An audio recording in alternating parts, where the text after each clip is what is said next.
He's this lover of life. He's got this wonderful job. He's not really, I say myself in the film, I'm not qualified for anything else. I don't have any qualifications.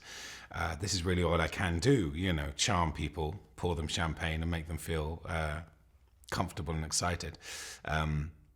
Until this thing happens, you know, this murder happens on the train. And then suddenly we get to see a different side of him, actually. And what Ken wanted, him and I were just talking about before the film and then all throughout filming, is really pitching this arc of this character who changes, because really in the film, not many other characters change.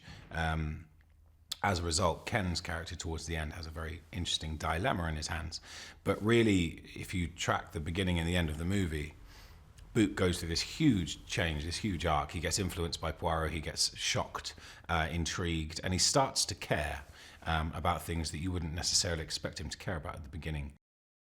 They have this quite sweet, kind of unexplained relationship. They just have a fondness for each other. When sort of preparing for the role, tried to come up with this idea that they had this common view of the world. They both saw the good in things and the bad in things, and they sort of matched each other in that way.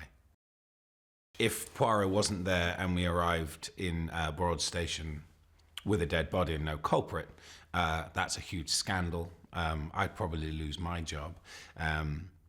So him being there is a huge, I mean, he's the hero of the hour, you know, an absolute lifesaver.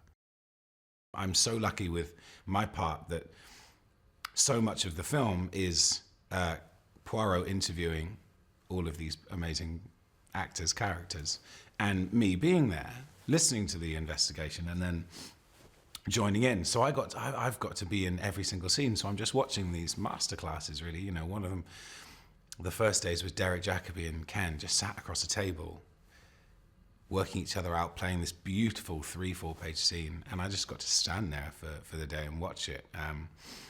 And I thought, I'm just the luckiest guy in the world, and it's been like that throughout the whole movie. You know, Johnny Depp came in, I got to watch it. Josh Gad came in, Willem Dafoe, Daisy, Michelle Pfeiffer, Penelope Cruz. And every single one of them, I thought, you're absolutely amazing, and best job I ever had. He's an incredible company leader. He's a wonderful director. The things he gets out of me, I think, God damn it, if it was anyone else, I'd be terrible in this. He's made me a better actor, but as an actor, it feels to me that's what his energy and his blood is. He wants to be there, and you can feel it when you're acting in a scene with him. That's really, he gets so excited to be there, which is very comforting. And he does the directing. I mean, selfishly, from my point of view, I almost don't see him directing because he does it so effortlessly. He works out all the shots and everything so simply from our point of view. There's no stress. So all we see really is this man coming up to us, talking to us about the scene, doing the scene with us. And I think he keeps that all separate. And I imagine it's the same with different departments. I imagine the camera crew, for example, have no idea the acting work that he does with us.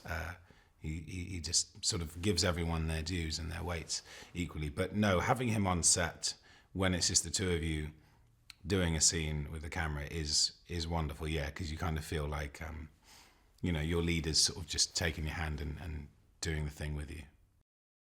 It's more interesting than a whodunit, it's a why done it.